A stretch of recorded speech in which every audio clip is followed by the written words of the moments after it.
اپنی بہن کے معاملے میں تمہارے علاوہ میں کسی عورت پر بھروسہ نہیں کر سکتا، نہ میری زندگی میں آئی کسی لڑکی پر، نہ کسی آیا پر۔ اس نے ڈٹائی سے کہا، جیسے اسے زمین کے سامنے کچھ بھی بول دینے کی پرواہ نہیں تھی۔ میں امی کی زندگی میں صرف تمہیں اپنے لیے تصور کرتا تھا، پھر ان کے جانے کے بعد کنزا کے لیے بھی وہ تم ہی تھی جس پر میں اندھا اعتبار کر سکتا تھا، مگر دیکھو سب میرے ہاتھوں سے ریت کی طرح پھسلتا گیا۔ وہ خالی ہتھیلیوں کو دیکھ رہا تھا، آنکھوں میں یکدم ویرانی اتر آئی تھی۔ وہ اپنی باتوں سے زمین کے زخم بھی ہرے کر رہا تھا۔ خدارا ماضی کو مت دہرایا کرے، اس نے تڑپ کر التجا کی۔ اس کی تکلیف محسوس کرتا واصف سر جھکا گیا، اور کیا کرتا، وہ خود بھی مجبور تھا۔ اپنی نہیں کرنا چاہتے تو عاصم کی شادی کر دیں۔ کچھ دیر بعد اس نے ایک اور حل پیش کیا۔ وہ سمجھ گیا تھا کہ یہ حل ضرور اس نے عاصم کی آخری بات کے پیش نظر دیا تھا۔ وہ چھوٹا ہے ابھی، لاابالی سا ہے، جتنے مرضی ڈرامے کر لے شادی کے نام پر وہ بھی بھاگتا ہے بھی، اور پھر اپنے حصے کا بوجھ اس کے کندھوں پر نہیں ڈال سکتا۔ اسے بتاتے ہوئے آخر میں وہ سنجیدہ ہو گیا تھا۔ زرمین نے تعصب سے سر ہلایا۔ یہ شخص اس کی کسی بھی بات پر قائل نہیں ہو رہا تھا۔ اس سے زیادہ وہ کیا کہتی؟ جو وہ چاہتا تھا وہ تو کبھی ممکن تھا ہی نہیں۔ پھر جیسے آپ کو مناسب لگتا ہے کریں۔ اس نے ناراضگی سے کہا۔ وہ اس کے ناراض ہونے پر بھی اس کی بات نہیں مان سکتا تھا، بس بے بسی سے مسکرا دیا۔ مگر ایک نصیحت کر دوں، کنزا کو گھر پر اکیلے مت چھوڑا کرے۔ زمانہ کیسا خراب ہے اس کا اندازہ آپ کو مجھ سے زیادہ ہوگا۔ اتنی پیاری معصوم گڑیا ہے، اس کا بہت دھیان رکھیں۔ اس دو دہاڑی دنیا کے سرد و گرم سے اسے بچانا آپ کی ذمہ داری ہے، اس نے مزید کہا، اور بھرپور ناراضگی سے اس کی طرف سے رخ موڑ گئی، جیسے اب بات مزید نہیں کرنا چاہتی۔ واصف نے زرمین کے معاملے میں خود کو ہمیشہ کی طرح آج بھی بے بس ہی پایا تھا۔ بلاج ان کے مطالبے پر ہونک بن کر انہیں دیکھے گیا۔ پروفیسر زوار کے دونوں ہی بیٹے نہیں جانتے تھے کہ ان کے باپ نے کس کے متعلق بات کی تھی۔ چھوٹا بلاج کا ہی عمر لگتا تھا، بڑی معنی خیزی سے بڑے کو تکنے لگا۔ بڑے کی تو سانس سینے میں اٹک گئی تھی، وہ تو کسی اور کو دل میں بسائے بیٹھا تھا، مگر یہ ان کے ابا کیا کرنے جا رہے تھے؟ وہ دونوں بھائی تو یوں ہی اپنی توانائی ضائع کر رہے تھے، کیونکہ مسز زوار اپنے شوہر کا چہرہ پڑھ کر کافی مطمئن لگ رہی تھی۔ وہ اپنی زیرک اور معاملہ فہم نگاہوں سے بلاج کے چہرے کا اتار چڑھاؤ ملاحظہ کر رہے تھے۔ یہ آپ کیا کہہ رہے ہیں سر؟ وہ میری بیوی ہے، اب نکاح ہو چکا ہے ہمارا۔ جھنجھلاہٹ چھپاتے اس نے سنجیدگی سے بتایا۔ بڑا بیٹا تو اس انکشاف پر پرسکون ہوا تھا، جبکہ چھوٹے کے ارمان پر چند ہی منٹ میں اوس پڑ گئی تھی۔ بڑے نے چھوٹے کے تاثرات پر مسکراہٹ دبائی، جبکہ بیٹوں کے برعکس مسٹر اور مسز زوار کو خوشگوار حیرت ہوئی تھی۔ ارے واہ ماشاءاللہ، اگر زوار آپ کو نہ گھیرتے تو آپ اب بھی ہمیں نہ بتاتے، مسز زوار نے مسکراتے ہوئے کہا۔ بیٹوں کو باپ کی شرارت اب سمجھ لگی تھی۔ چھوٹے کا تو باقاعدہ منہ بن گیا تھا، البتہ بلاج کی سنجیدگی میں رتی برابر فرق نہیں آیا تھا۔ کب پیش آیا یہ حسین وقوعہ؟ پروفیسر زوار نے مسکراتے ہوئے پوچھا۔ امی کی ڈیتھ سے 2 دن پہلے۔ امی نے مجھ سے کہا تھا کہ ان کے مرنے سے پہلے ان کی امی کو صحیح سلامت واپس لے آؤں، مگر سر ماحول ایک دفعہ پھر سوگوار ہو گیا تھا، میں اسے صحیح سلامت واپس نہیں لا سکا۔ وہ میری زندگی کا سیاہ دن تھا سر۔ اس کی آنکھوں کی نمی پھر نم ہونے لگی تھی۔ اس دن امی کی طبیعت بہت بگڑ گئی تھی، مجھے لگا تھا وقت کے ساتھ وہ سنبھل جائیں گی، مگر وہ تو میرے ہاتھوں سے نکلتی چلی گئی۔ اسی دوران ریجا مشال کو لیے اندر داخل ہوئی۔ 2 دن مسلسل بیمار رہنے کے بعد انہیں اپنی نہیں بلکہ ریجا کی فکر ستانے لگی تھی۔ انہی کے اصرار پر تیسرے روز ہمارا نکاح ہوا تھا۔ وہ بہت خوش تھیں۔ اس روز ان کی خوشی دیکھ کر مجھے اپنے خسارے کی بھی پرواہ نہیں ہوئی تھی۔ خسارے کے لفظ پر زور دیتے اس نے باقاعدہ ریجا کو دیکھا تھا۔ ریجا کے چہرے پر سائے سے لہرانے لگے تھے۔ وہ تنہائی میں ہی نہیں بلکہ اتنے لوگوں کے بیچ بھی اس کی توہین کر رہا تھا۔ اس کے دلوں پر منو بوجھ پڑ گیا تھا۔ بیٹا، میں نے ابھی آپ کو بتایا، آپ کی خوشیاں جہاں ملے انہیں خندہ پیشانی سے قبول کرنا چاہیے۔ ابھی آپ نہیں مانیں گے، مگر ایک دن آپ اس بچی کو اپنی خوشی ضرور تسلیم کریں گے۔ ریجا کی کیفیت سمجھتی مسز زوار نے نرمی اور محبت سے کہا۔ میرا واسطہ انہوں نے ریجا کو بھی تسلی دی تھی۔ ارے تو یہ ہیں بلاج کی پیاری سی گڑیا؟ پروفیسر زوار نے مشال کو دیکھتے پوچھا، تب ہی اس 14-15 سالہ نازک سی لڑکی کی طرف متوجہ ہو چکے تھے۔ اس کا دھلا دھلا شفاف چہرہ دیکھ کر صاف معلوم ہو رہا تھا کہ ریجا اسے نیند سے جگا کر لائی تھی۔ کندھوں سے نیچے تک آتے بالوں کی نفیس سی چٹیا کی شارٹ فراق اور جینز پہنے وہ پرکشش لگ رہی تھی۔ اسے دیکھ کر بلاج کے چہروں پر ڈیرو اطمینان اترا۔ ریجا نے اسے خوب سنوار کر رکھا ہوا تھا۔ سب کی نظریں خود پر محسوس کرتے مشال ریجا کے پیچھے چکنے لگی تھی۔ میشی، جاؤ انکل اور آنٹی سے سلام لو، ریجا نے اسے سامنے کرتے نرمی سے کہا۔ آپ بھی چلو، وہ اس کا ہاتھ پکڑے اسے بھی ساتھ چلنے کا کہہ رہی تھی۔ سب نے حیرت سے دیکھا، وہ کوئی زیادہ چھوٹی تو نہ تھی جو ریجا کو ساتھ لے لے کر پھرتی۔ ریجا کو لگا وضاحت دینی چاہیے، وہ خالہ اور امی کے بعد۔ وہ بتاتے بتاتے رکی، بلاج کے چہرے کا اتار چڑھاؤ بتا رہا تھا کہ اسے اس کی زبان سے امی کا نام سننا گوارا نہیں۔ سب نے ہی ان کے بیچ چلتی کشیدگی محسوس کی تھی۔ ریجا ضبط کرتے الفاظ بدل گئی، اصل میں اچانک دو قریبی لوگوں کی دوری نے مشی کو ایسا ہی بنا دیا ہے۔ میں کوشش کر رہی ہوں یہ جلد صحیح ہو جائے۔ اس نے مسکرانے کی کوشش کی تھی۔ کوئی بات نہیں بیٹی، مسز زوار ہنوز نرمی سے بولی۔ سب نے ہی سمجھتے ہوئے سر ہلایا۔ پروفیسر زوار نے یوں بھی سائیکولوجی پڑھ رکھی تھی تو وہ اس سب کی کافی سمجھ رکھتے تھے، اس لیے وہ مشال کے لیے ریجا کے برتاؤ پر زرک نگاہیں جما بیٹھے تھے، جو اب اس کا ہاتھ پکڑے مسز زوار کے پاس لے آئی تھی۔ کیا نام ہے پیاری سی گڑیا کا؟ وہ جانتے ہوئے بھی پوچھ رہی تھی، ساتھ اس کا نازک ہاتھ اپنے ہاتھ میں لے لیا۔ مشی، مدم سی آواز میں اس نے وہی نام بتایا جسے اسے سب پکارتے تھے۔ مسز زوار کے چہرے پر خوبصورت مسکراہٹ ابھری۔ کچھ آگے ہوتے انہوں نے اس کے دونوں گال چوم لیے۔ ریجا مسکرائی تھی، جبکہ مشال کچھ غیر آرام دہ ہو کر ریجا سے لپٹی۔ ریجا اپی، ان کو بولو یہ اپنی گڑیا کو پیار کرے۔ وہ سر اٹھائے شکایتی انداز میں ریجا سے مخاطب تھی، جبکہ اس کا اشارہ مسز زوار کی گود میں سوئی بچی کی طرف تھا۔ اس کی بات کا مطلب سمجھتے وہ سب ہنس دیے۔ پھر ریجا مشال کو لیے بائیں طرف رکھے صوفے پر بیٹھ گئی۔ پروفیسر کے بیٹے اب بلاج سے باتیں کر رہے تھے، جبکہ مسٹر اور مسز زوار کی نظریں مشال پر تھی، جو ٹیبل کی طرف اشارہ کرتے ریجا کے کان میں گھسی ہوئی تھی۔ اس کی بات سنتی ریجا نے اٹھ کر ایک پلیٹ میں فنگر فش کے پیس رکھے اور اسے اپنے ہاتھ سے کھلانے لگی۔ وہ جتنی توجہ اور محبت سے اسے کھلا رہی تھی، مسز زوار کے چہرے پر ستائش ابھری۔ پروفیسر زوار بھی مسکرا رہے تھے۔ بلاج بھی گفتگو کے دوران وقفے وقفے پر اس پر نظر ڈال رہا تھا۔ اس نے پھر کوئی سرگوشی کی تھی، جس کے بعد ریجا نے اٹھ کر پلیٹ میں 2 نگرس اور گارلک ساس ڈالی اور ٹیشو باکس سے ایک ٹیشو نکال کر واپس اس کے ساتھ جا بیٹھی۔ پہلے ٹیشو سے اس کی ناک صاف کی، پھر فورک سے نگرس کے ٹکڑے کر کے اس پر ساس لگا کر کھلانے لگی۔ بلاج اس کے ہر نوالے پر یوں مطمئن ہو رہا تھا جیسے سب کچھ خود اس کے پیٹ میں جا رہا ہو۔ وہ سب کافی دیر تک بیٹھے ہلکی پھلکی گفتگو کرتے رہے۔ مشال اپنا پیٹ بھر کر اب ریجا کے کندھے پر سر رکھے سامنے بیٹھی مسز زوار کی گود میں موجود بچی کو دیکھ رہی تھی۔ میں آپ دونوں کو کچھ سمجھانا چاہ رہا تھا۔ کچھ لمحوں بعد پروفیسر زوار نے گلا کھنکار کر ریجا اور بلاج کو متوجہ کیا۔ بیٹا، یہ بات درست ہے کہ تربیت ہی اولاد کو سب سکھاتی ہے۔ کوئی والدین ایسے نہیں ہوتے جو اپنی اولاد کی بہترین تربیت نہ کرنا چاہیں، جہاں تک کہ اگر والدین خود برے ہوں تو اس صورت میں بھی وہ اپنی اولاد کو سب سے بہترین بنانا چاہتے ہیں۔ وہ دونوں ناسمجھی سے انہیں دیکھنے لگے۔ آپ دونوں کو یہ بات بتانے کا مقصد یہ ہے کہ اب اس بچی کے ماں باپ آپ دونوں ہیں۔ آپ دونوں کو ہی والدین کی طرح اس کی تربیت کرنی ہے۔ انہوں نے ریجا کے ساتھ بیٹھی نیند میں جھولتی مشال کی طرف اشارہ کرتے وضاحت دی، تو ان دونوں نے سمجھنے والے انداز میں سر ہلایا۔ مجھے یقین ہے کہ آپ دونوں ہی اس مقصد کو پورا کرنے کی سر توڑ کوشش کریں گے، مگر اس کے ساتھ بچی کو سمجھنا، اس کے ہر انداز پر غور کرنا اور اس کے ساتھ ہر طرح سے دوستی رکھنا آپ دونوں کے لیے ضروری ہے۔ وہ دونوں توجہ سے سن رہے تھے اور ان کی بات کا مقصد بھی اچھے سے سمجھ رہے تھے۔ اور یہ ہمیشہ سچ بولنا والا سبق ہر والدین کو اپنی اولاد کو دیتے ہیں۔ یہ رٹا رٹایا سبق ہے، ہر درسگاہ میں یہی سکھایا جاتا ہے۔ آپ اپنی بچی کو یہ سکھائیں گے کہ اپنے گھر کے سربراہ سے کبھی کوئی بات چھپایا نہیں کرتے، جیسی بھی ہو، پریشانی ہو یا بھلے خوشی کی بات ہو، اپنے گھر والوں کو ہر چیز میں حصہ دار بنائیں۔ یہ بچے کے لیے بہترین سبق ہوگا۔ انہوں نے کافی تفصیل سے بتانے کے بعد بلاج کی پوچھ تھپکی تو وہ مسکرا دیا۔ ان کی انہی باتوں کی وجہ سے وہ ان کا گرویدہ تھا، ان کا بے حد احترام کرتا تھا، اور اس کی اس قدر عزت اور احترام کی ہی بدولت وہ ان کی آنکھ کا تارا بن چکا تھا۔ مشی کو نیند آ رہی ہے، اسے روم میں چھوڑ آؤ۔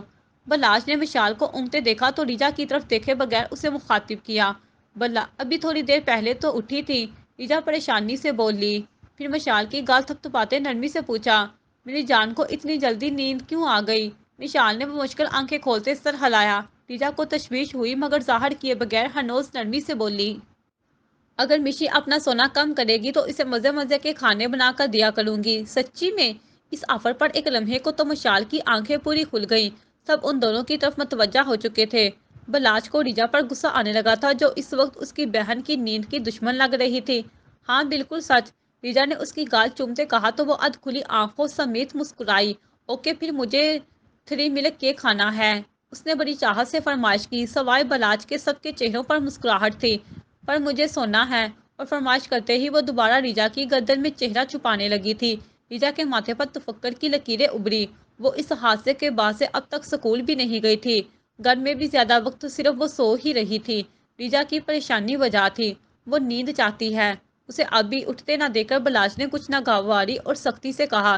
ریجا نے پریشان نظر اس پر ڈالی اور جلا کر بولی، پر اتنا سونا اس کے لیے ٹھیک نہیں ہے۔ بدلے میں بلاج نے جن دہکتی نظروں سے اسے گھورا تھا، ریجا کو اٹھنا ہی پڑا۔ اس نے اپنے کندھے سے چپکی مشال کو اسی طرح اٹھایا اور باہر نکل گئی۔ مشال اتنی چھوٹی نہیں تھی کہ اسے یوں گود میں اٹھایا جاتا، مگر ریجا وہ سب کر رہی تھی۔ جتنی توجہ کی اس وقت اس بچی کو ضرورت تھی، وہ اس سے بڑھ کر اسے توجہ دے رہے تھے۔ بستر اور مسز زوال نے پہلے ستائشی نظروں سے دور جاتی ریجا کو دیکھا، اور پھر ایک دوسرے کو۔ پھر مسز زوال توصیفی انداز میں بولی، ماشاءاللہ بہت سمجھدار بچی ہے۔ آپ کی امی نے بہت سوچ سمجھ کر اسے آپ کے نکاح میں دیا ہے۔ ان کا یہ فیصلہ اور بر وقت نکاح کر دینا آپ کے لیے صرف بہتری لائے گا۔ انہوں نے نہ صرف مشال کو سیو کیا، بلکہ ریجا بیٹی کو بھی آپ کے بھی زندگی جینے کا مقصد دیا ہے۔ وہ شائستگی سے بولی تو پروفیسر زوال نے محبت پاش نظروں سے بیوی کو دیکھا۔ وہ بالکل درست بات ہی تو کر رہی تھی۔ بڑوں کے فیصلوں کا نتیجہ کبھی غلط نہیں نکلتا۔ مجھے نہیں لگتا کہ اس لڑکی سے زیادہ کوئی تمہاری بہن کو سنبھال سکے گا۔ پروفیسر نے بھی اپنا حصہ ڈالا۔ کوئی کچھ بھی کہتا، پر اب بلاج کسی صورت قائل نہیں ہو سکتا تھا۔ اس کی وجہ سے میں نے اپنی ایک بہن کو کھو چکا ہوں۔ اس کے لہجے میں گہرا ملال تھا، بدگمانی حد سے زیادہ تھی۔ مسز زوال نے تعصب سے سر ہلایا۔ اوہو، اس کی وجہ سے نہیں، اللہ کی رضا سے۔ پروفیسر نے نرمی سے ٹوکا۔ وہ بلاج کے چہرے پر اب بھی بدگمانی دیکھ سکتے تھے، اس لیے بیگم کے اشارے پر وہ موضوع سمیٹتے بولے، ہم اب اس پر زیادہ بات نہیں کریں گے۔ تم خود وقت گزرنے کے ساتھ جان جاؤ گے کہ ہم نے جو کہا تھا بالکل درست تھا۔ انہیں یقین تھا کہ وقت گزرنے کے ساتھ وہ خود ہی سمجھ جائے گا، مگر یہ شاید ان کی بھول تھی۔ ریجا کی زندگی اب شاید کبھی آسان نہیں ہو سکتی تھی۔ بھرپور نیند لے کر وہ بھی اٹھی تھی۔ شارم موجود نہیں تھا، اس کا مطلب وہ جا چکا تھا۔ اس نے موبائل سے ٹائم دیکھا تھا تو دوپہر کے 2 بج رہے تھے۔ اس کے لیے یہ بالکل حیران کن نہ تھا، کیونکہ وہ گزشتہ دنوں میں اتنا ہی سونے کی عادی ہو چکی تھی۔ سستی کی وجہ سے وہ وہیں بیٹھی موبائل چھاننے لگی، کیونکہ ایسا مل جائے جس سے وہ ہلکی پھلکی باتیں کر سکے۔ سب سے پہلے اس نے زمل کو میسج کیے، یار ایک کام کہا تھا تمہیں، کیا بنا؟ زمل یار اگر تم نے منع کرنا ہے تو جلدی بتا دو۔ یہ پیغام وہ اسے گزشتہ 3 دنوں میں کتنی ہی دفعہ دے چکی تھی، اور وہ مصروف کہہ کر ٹال رہی تھی۔ وقت گزاری کے لیے دوسری سہیلیوں کو بھی میسج کیے، مگر اس وقت کوئی موجود نہ تھا۔ اسے بوریت ہونے لگی۔ اس گھر میں ضرورت سے زیادہ خاموشی اور سناٹا رہتا تھا، جبکہ وہ بچپن سے چچا کے خاندان کے ساتھ رہتی آئی تھی، اس لیے گزشتہ دنوں سے یہ خاموشی اسے بری طرح کھل رہی تھی۔ وہ الگ بات تھی کہ اس وقت وہ بالکل تنہائی چاہا کرتی تھی، اور چچا لوگوں کے ساتھ رہنا سخت زہر لگتا تھا، مگر اب بھی اس سب کو ہی اندر یاد کرنے لگی تھی۔ اس نے اپنی سوچوں سے بمشکل خود کو نکالا۔ انہی فضول سوچوں سے جان چھڑانے کے لیے ہی تو وہ زیادہ سے زیادہ سونے لگی تھی۔ اچانک سناٹے میں اسے چیروں کی چیر پھاڑ کی آواز آئی۔ وہ فوراً سیدھی ہو بیٹھی۔ شارم تو تھا نہیں، زہرا نیچے ہی ہوتی تھی، اور اس وقت وہ تو منزہ بھی چلی جاتی تھی۔ پھر کون ہو سکتا تھا؟ وہ سرد سے بیڈ سے اتری، جوتے پیروں میں اڑسے اور باہر کی راہ لی۔ راہداری میں آئی تو معلوم ہوا کہ آوازیں سامنے والے کمرے سے آ رہی ہیں۔ اس نے پہلے نیچے جھانکا، زہرا کے کمرے کا دروازہ بند تھا۔ پھر اوپر کون تھا؟ ایک لمحے کو وہ سہمی، پھر ہمت کر کے سارا کے کمرے کی طرف گئی۔ بنا آواز پیدا کیے وہ دروازہ کھولا تو سامنے ہی زہرا نظر آ گئی۔ الماریوں سے سارے کپڑے نکال کر بیڈ پر رکھے وہ شاید دوبارہ ترتیب دے رہی تھی۔ او آپ ہیں یہاں، اس نے گہری سانس ہوا کے سپرد کرتے کہا۔ زہرا چونک کر مڑی، جبکہ وہ کہہ رہی تھی، اف میں تو ڈر گئی تھی۔ ڈر کیوں گئی؟ اس کے حلیے پر نظر ڈالتے انہوں نے پوچھا۔ ہلکے گلابی رنگ کے ڈھلے سے نائٹ سوٹ میں ملبوس، گلابی ہی سلیپرز پہنے، سنہری سیدھے بال بکھیرے ہونے کے باوجود بھی وہ نظر ٹھہر جانے کی حد تک پیاری لگ رہی تھی۔ وہ کبھی ان کے سامنے اس حلیے میں نہیں آئی تھی، تبھی آج ان کی نظر ٹھہری۔ شارم صحیح دیوانہ ہوا تھا، وہ سوچے بغیر نہ رہ سکی۔ خیر اس وقت وہ سارا کی طرح ہی لگ رہی تھی، اسی کی طرح بے پرواہ، اور اسی کے جتنی پیاری، پر سارا اتنی پیاری بھی نہیں۔ میری بیٹی ہے شاید، اس لیے ہمیشہ خوبصورت لگتی ہے۔ وہ اپنی سوچوں کو خود ہی جھٹک رہی تھی۔ خالی گھر ہے، کوئی ہوتا ہی نہیں میرے اور آپ کے علاوہ۔ آپ بھی نیچے ہی ہوتی ہیں تو میں سمجھی پتہ نہیں کون ہوگا۔ کمرے کے اندر آتے وہ کہہ رہی تھی۔ اس کی آواز پر وہ سوچوں سے باہر نکلی۔ ہم گھر تو میرا واقعی خالی ہو گیا ہے۔ سارا ہوتی تو کیسے ہر جگہ رونق لگائے رکھتی۔ وہ بھی افسردگی سے بولی۔ اب سارا یاد آ گئی تھی تو سارا کی ہی باتیں کرنی ہونی تھی۔ انہوں نے سرد آہ بھری اور تھکی تھکی سی بیڈ پر بیٹھ گئی۔ آپ اسے مس کر رہی ہیں تو بلا لے واپس۔ یہ بات تو اس نے پہلے دن ہی محسوس کر لی تھی کہ زہرا بیٹی کو بہت یاد کرتی تھی۔ آج خلوص سے مشورہ بھی دے دیا۔ جانے کیوں اسے زہرا کا بات بات پر سارا کو یاد کرنا اچھا لگتا تھا، شاید اپنی محرومی کی وجہ سے۔ ہاں شارم سے کہوں گی اسے لے آئے، بہت ہو گیا اب۔ اس کے تاثرات جانچتے زہرا نے کچھ سوچ کر کہا۔ وہ واقعی سارا کو واپس بلا لینا چاہتی تھی۔ اس بے تکے سے ڈرامے میں وہ کم سے کم اپنی اولاد کو دور نہیں رکھ سکتی تھی۔ ناشتہ بھی نہیں کیا تم نے؟ میں انتظار کرتی رہی نیچے تمہارا، پھر اوپر آئی ہوں، 2 دفعہ تمہارے کمرے میں جھانکا، مگر ہمیشہ کی طرح تم سو رہی تھی۔ زہرا نے بات بدلی۔ اب اس میں سارا کی جھلک نظر آ گئی تھی تو فکر مندی فطری تھی۔ وہ سوری آنٹی، میں دیر سے اٹھتی ہوں۔ اپنے شرمندہ ہونے پر اسے حیرت ہوئی تھی۔ بس یہی نہیں، آج اس نے اپنی شرمندگی اور ان کے خلوص پر ان کی خاطر کہہ ہی دیا، پر میں کوشش کروں گی آئندہ جلدی اٹھ جاؤں گی۔ اب حیران ہونے کی باری زہرا کی تھی۔ انہیں تو لگا تھا یہ لڑکی بڑی ٹیڑھی اور تیکھی واقعہ ہوگی، مگر یہ کیا؟ شارم کو بتانے کا سوچتے انہوں نے بس سر ہلا دیا۔ اب تو دوپہر کے کھانے کا بھی ٹائم نکل گیا ہے، کچھ ہلکا پھلکا بنا دوں یا کھانا لگاؤں؟ گری کی طرف دیکھتے انہوں نے پھر پوچھا۔ نہیں آنٹی، بھوک نہیں ہے۔ بھوک تو لگی تھی پر شرمندگی سے بس وہ یہی کہہ سکی۔ آپ صبح سے ہی اکیلی ہیں؟ اب وہ ان کے سامنے آ کر اسی چیئر پر گرنے کے سے انداز میں بیٹھ گئی۔ ہاں، شارم کے ساتھ ناشتہ کیا تھا، وہ چلا گیا، تب سے اکیلی ہوں۔ بیڈ پر رکھے کپڑوں کو تہہ لگاتے انہوں نے بتایا۔ کہاں گئے؟ بے اختیار وہ پوچھ بیٹھی۔ زہرا نے چونک کر دیکھا۔ وہ ہرگز متوجہ نہیں تھی، بلکہ وہ تو ان کی گود میں رکھے سارا کے کپڑوں کو دیکھ رہی تھی۔ جانے کیا سوچ رہی تھی؟ آفس گیا ہے، انہوں نے بتایا، مگر اس نے تو جیسے جواب جاننے کے لیے سوال کیا ہی نہ تھا۔ تبھی سر ہلانا تو دور، اس نے انہیں دیکھا بھی نہیں۔ تعصب سے سر ہلاتے ذرا دوبارہ اپنے کام میں مگن ہو گئی اور وہ گرد دماغی سے بیٹھی رہی۔ کچھ دیر بعد انہوں نے دیکھا تو وہ ڈریسنگ کے شیشے میں خود کو دیکھتے انگلیوں سے بال سلجھا رہی تھی۔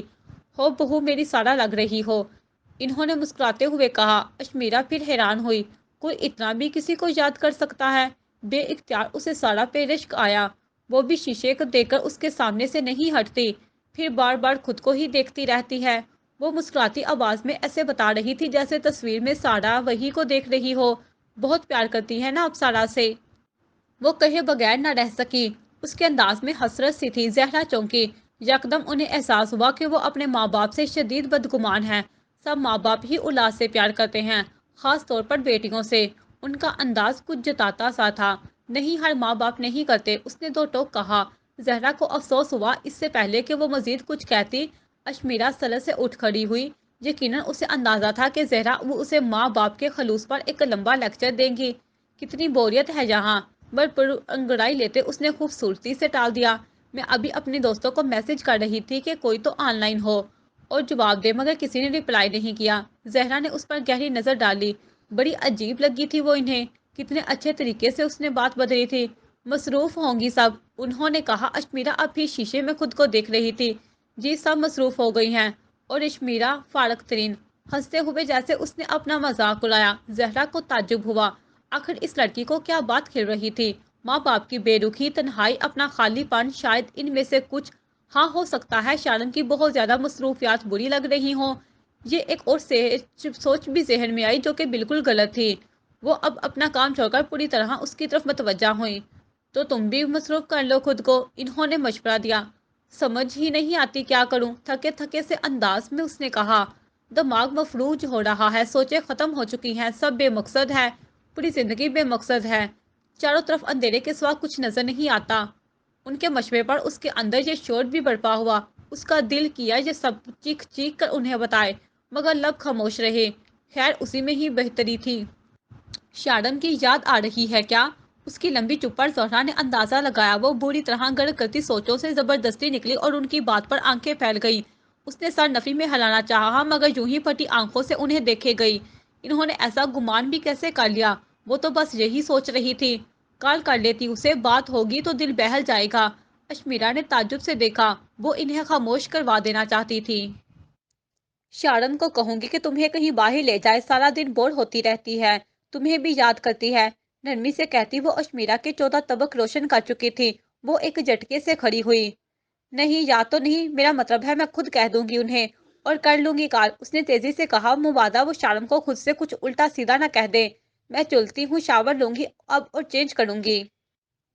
زہرا کی اکثر کرتی نظریں دے کر اسے مزید وہاں نہ رکا گیا تو تیزی سے نکلنے لگی۔ خانہ، انہوں نے پھر پوچھا۔ سب کے ساتھ اب بس ڈنر ہی کروں گی۔ اب کی بار مجھے بغیر جواب دیتے وہ فوراً کمرے کی طرف لپکی۔ جان خلاصی پر اس نے سکون کی سانس لی۔ جب معلوم ہو گیا تھا کہ کمرے میں وہی تھی تو ضرورت ہی کیا تھی ان کے پاس جانے کی۔ وہ خود کو کوسنے لگی۔ کچھ دیر کوسنے کے بعد وہ فریش ہونے چلی گئی۔ فریش ہو کر اسے بھوک محسوس ہونے لگی۔ زہرا کو تو انکار کر چکی تھی، اب اس کا کوئی حل نہ تھا سوائے اس کے کہ وہ اپنے کمرے میں رکھے پھل کھا لے۔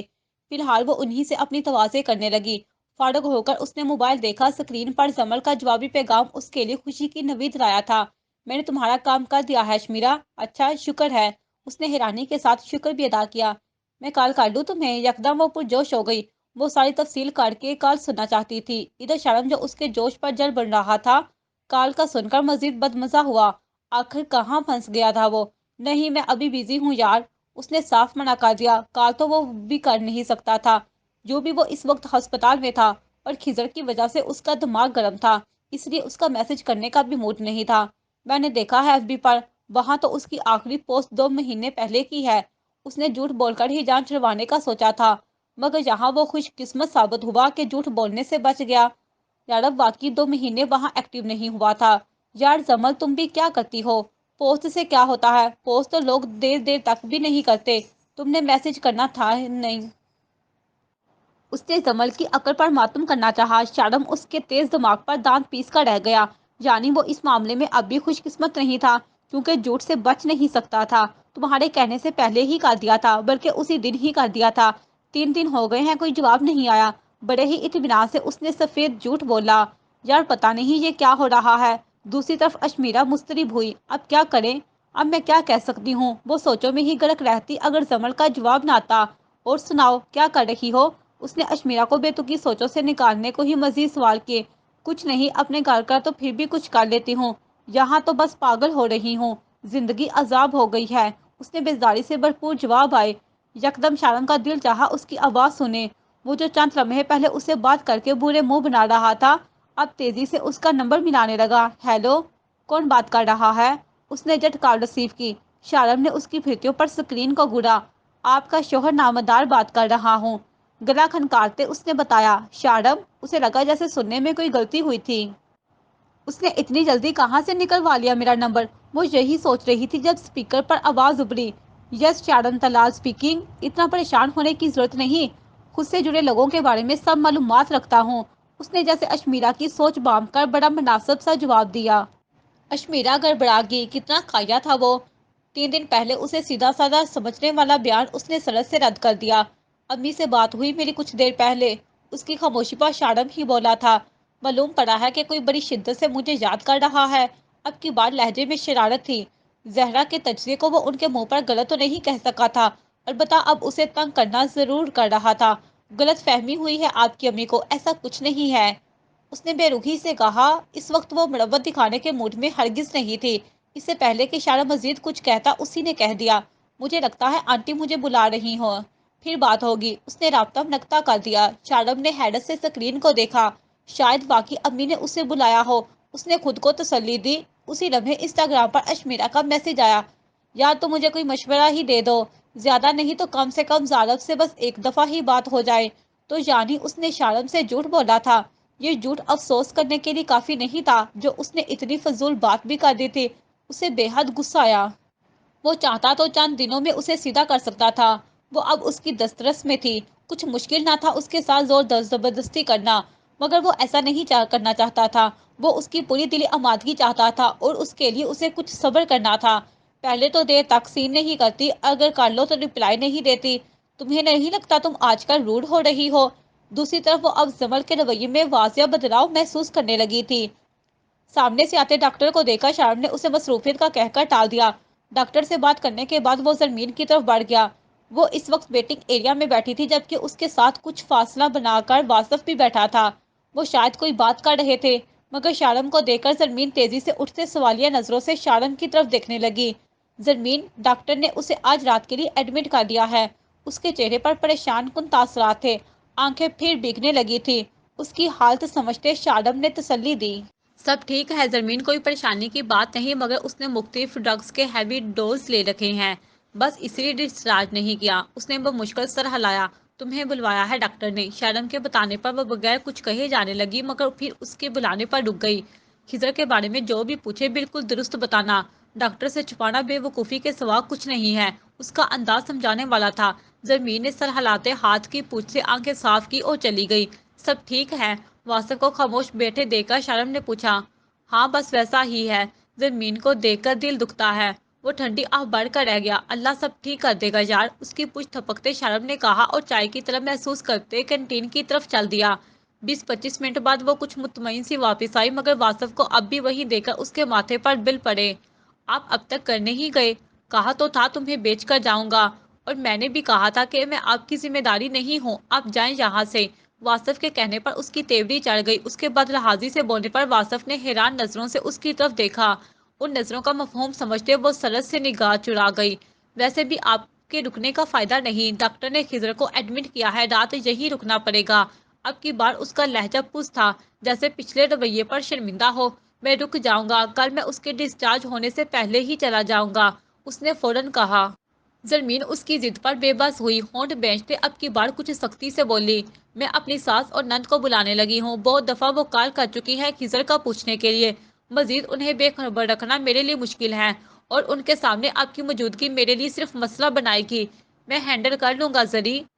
ایون شادم بھی ہے ہمارے ساتھ، ہم دونوں۔ اس کے دو ٹوک انکار پر بھی واصف کی ضد ہنوز تھی۔ زرمین ضبط کرتے ہوئے اس کی بات کاٹی۔ میں جو سمجھانا چاہ رہی ہوں اسے سمجھے۔ وہ خاموش ہوئی تھی۔ واصف اسی کو دیکھے جا رہا تھا، جو کچھ نہ کہنے کی کشمکش میں مبتلا لگ رہی تھی۔ اس کی نظروں کا ارتکاز محسوس کرتے اسے لگا وہ یہ بات کہنے سے بھی خود کو روک نہیں پائے گی۔ گہری سانس بھرتے اس نے دھیمی آواز میں کہا، عاصم نے کہا ہے اسے اپنے دوستوں کے ساتھ جانا ہے، اگر اس نے کہہ دیا ہے تو وہ کسی صورت گر نہیں رکے گا۔ کنزا پہلے ہی بہت اداس ہے، اگر آپ بھی رات باہر رہے تو وہ پھر روتی رہے گی۔ کم سے کم رات کے وقت تو اسے اکیلا نہ چھوڑا کریں۔ ٹھہر کر اس نے اپنی بات مکمل کی۔ واصف بے یقینی سے اس کی طرف دیکھے گیا۔ اس کی محبت اپنے نقصان پر ہمیشہ کی طرح ماتم کرنے لگی تھی۔ وہ چیخ کر دنیا کو بتانا چاہتا تھا کہ وہ کیا کھو بیٹھا تھا، اس لیے ہی آگے نہیں بڑھ پا رہی زری، اس لیے کوئی نیا قدم نہیں اٹھا پا رہا کہ تم سے بہتر میری بہن کے لیے میرے گھر اور میرے لیے کوئی نہیں تھا۔ اس کے لہجے میں جانے کیسی حسرت تھی۔ زرمین بول کر پچھتائی۔ وہ اسے بڑھاوا نہیں دینا چاہتی تھی، بس کنزا کی فکر کرنے سے خود کو روک نہیں پائی تھی کہ ایک عرصہ اس نے اسے محبت دی تھی۔ پلیز، ان باتوں کا وقت گزر چکا ہے، اس نے حقیقت دکھانا چاہی۔ کاش تم میرے لیے اسٹینڈ لیتی۔ وہ اب بھی پرانے خساروں کی خاک چھانتا پھر رہا تھا۔ زرمین کا دل چھلنی ہوا، مگر وہ اسے کوئی امید نہیں دلا سکتی تھی۔ رخ موڑتے بولی، میرے لیے اپنے ابو کے فیصلوں سے بڑھ کر کچھ بھی نہیں ہے۔ ایک دفعہ انہیں بتاؤ تو صحیح، پلیز کہو تو کہ کیسا شخص انہوں نے تمہارے لیے چنا ہے۔ وہ جیسے التجاؤں پر اتر آیا تھا۔ کبھی نہیں، میں انہیں پریشان نہیں کر سکتی۔ اس کی طرف سے بات بڑھائے جانے پر وہ مزید راہیں دکھانے لگا۔ اگر تم نہیں بتاؤ گی تو میں بتا دیتا ہوں، فرحات کے ذریعے بات کہلوا دیتا ہوں انہیں۔ اب تو شادم بھی ہے، محبت کا دکھ جانے کیا کیا کروانے کو تیار تھا۔ اسے ہر طرح کی کوشش پر آمادہ دیکھ کر زرمین کو خوف سا محسوس ہوا۔ دکھ تکلیف اپنی جگہ، مگر اب ایسا کوئی قدم اٹھانا صرف بربادی لاتا۔ وہ جھٹکے سے مڑی سرخ آنکھوں سے اس کی آنکھوں میں دیکھتے اس نے بے حد سختی سے کہا، میرے شوہر اور میرے معاملات سے دور رہیں۔ اگر آپ نے ایسا کرنے کا سوچا بھی تو ایک بات یاد رکھیے گا، میرے گھر میں دخل اندازی کرنے والوں کو میں دیکھنا بھی پسند نہیں کرتی۔ ذری ایک دفعہ اپنے آپ کو اس عذاب سے نکلواؤ، آگے سب ٹھیک ہو جائے گا۔ وہ اس کی سختی کو بھی کسی خاطر میں نہیں لایا تھا۔ زرمین اس کی ڈٹائی پر کمزور نہیں پڑ سکتی تھی۔ وہ مضبوط عورت تھی، محبت کو ٹھکرا سکتی تھی، محبوب کو توڑ سکتی تھی، مگر خود سے جڑے رشتوں پر کبھی آنچ نہیں آنے دے سکتی تھی۔ بہت ہوا آپ کا، آئندہ اس راستے میں بھی نظر نہیں آئے گا جہاں سے میرا گزر ہو یا گزرنا متوقع ہو۔ اب کی بار انگلی اٹھا کر اس نے سختی سے تنبیہ کی۔ کتنی کٹھور لگ رہی تھی وہ اس وقت۔ واصف نے دکھ سے آنکھیں میچی۔ وہ دور نہیں تھی، بلکہ میلوں کے فاصلے پر ہو گئی تھی۔ اسی دوران شادم آ گیا۔ وہ کچھ فاصلے سے ہی ان کے درمیان ہوتی کشیدگی محسوس کر چکا تھا۔ قریب پہنچنے پر اس کے کانوں میں زرمین کی سخت آواز پڑی، آج تو آپ آ گئے اور میں شادم کی وجہ سے چپ رہی، مگر آئندہ لحاظ نہیں کروں گی۔ زرمین کیا ہو گیا ہے، کیوں ایسے؟